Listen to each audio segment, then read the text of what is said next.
नमस्कार. श्री स्वामी समर्थ. आज आपण या व्हिडिओमध्ये सातूची संपूर्ण माहिती पाहणार आहोत. सातू म्हणजे काय, सातूचे फायदे आणि सातूचे औषधी गुणधर्म. सातू हा भगवान शंकरांना श्रावण महिन्यात 5वा जर सोमवार असेल तर 5व्या सोमवारी सातूची शिवमूठ वाहिली जाते. आणि तसेच सातू हा घटस्थापनेच्या वेळीसुद्धा जे धान्य वापरतो त्या धान्यामध्ये सुद्धा सातू हे धान्य पण वापरलं जातं. सातू हा गव्हासारखा दिसणारा एक धान्याचाच प्रकार आहे. तर आपण सविस्तर माहिती जाणून घेऊयात. सातू म्हणजे काय. यज्ञ आहुतीसाठी पण ऋषीमुनी सातूचा त्या काळात उपयोग करायचे.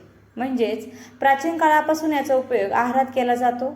सातू गव्हासारखा दिसायला असणारा पण थोडा वेगळा आहे. सातू हा भारतात उत्तर प्रदेश, बिहार या भागात जास्त, तसेच गुजरात, राजस्थान, ओडिसा येथे पण याचं पीक घेतले जाते. सातू म्हणजे काय तर सातू वनस्पती सरळ वाढणारी काटक खोडाची असते. उंची साधारणपणे 0.6 ते 1.2 मीटर. गव्हासारखी दिसणारी. पानांची संख्या कमी आहे.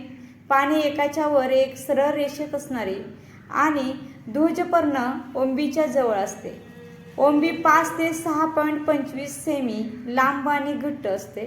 ओंबीमध्ये दाण्याच्या 6 रांगा किंवा 2 रांगा असतात. तसेच ओंब्या प्रशुकयुक्त किंवा प्रशुक विरहित असतात. पूर्वी सातू पिकाची लागवड दाण्यासाठी करत असत व त्याच्या पिठापासून खाद्यपदार्थ बनवित असत. आजही उत्तर भारतातील राजस्थान, उत्तर प्रदेश या राज्यात बहुसंख्य गरीब लोक सातूचा आहारात उपयोग करतात.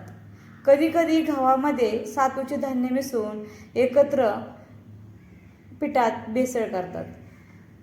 सातूचे फायदे पाहूयात. सातू हा थंड, जठराग्नी प्रदीप्त करणारा, हलका, कफ व पित्तनाशक, वृक्ष, बलवर्धक, वायुवर्धक, शरीराचा रंग टिकवणारा आहे.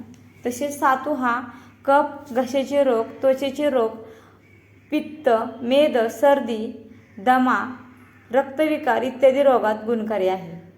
तसेच लघवी साफ होण्यासाठी व विद्यार्थ्यांसाठी सातू अत्यंत फायदेशीर आहे. ज्यांना अतिस्थूलता, मेद, जास्त चरबीचा त्रास असेल त्यांनी सातूचे चपाती भाकरीसोबत ताक, मेथीची भाजी हा आहार चालू करावा. त्यांनी नक्की फायदा होईल.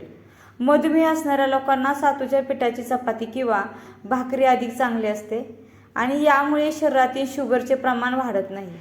सातूची चपाती रुचकर, मधुर, हलकी, बलवर्धक, वीर्यवर्धक व वायुकारक असते. आता आपण सातूचे काही औषधी गुणधर्म आहेत ते पाहूयात. सातू व मुगाचे पाणी एकत्र करून प्यायल्याने आतड्यातील दाह, उष्णता म्हणजेच कमी होते. अतिसार असेल तर तोही कमी करता येतो. भाजलेल्या सातूचं पीठ थंड पाण्यात कालवून त्यात तूप घालून प्यायल्याने सुद्धा तृष्णा, दाह आणि रक्तपित्त हे विकार दूर होतात.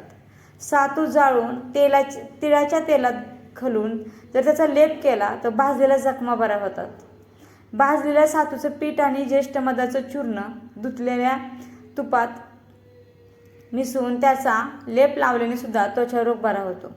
सातू, तीळ आणि साखर समप्रमाणात घेऊन त्याचे चूर्ण बनवावे आणि हे चूर्ण मधातून घेतल्याने गर्भपाताचे भय नाहीसे होते. सातूचे पीठ व साखर समप्रमाणात घेतल्यानेही वारंवार होणाऱ्या गर्भपाताला प्रतिबंध बसतो. तर अशा प्रकारे आपण सातूबद्दल थोडक्यात माहिती पाहिली. व्हिडिओ कसा वाटला? व्हिडिओला लाईक, शेअर, सबस्क्राईब करायला विसरू नका.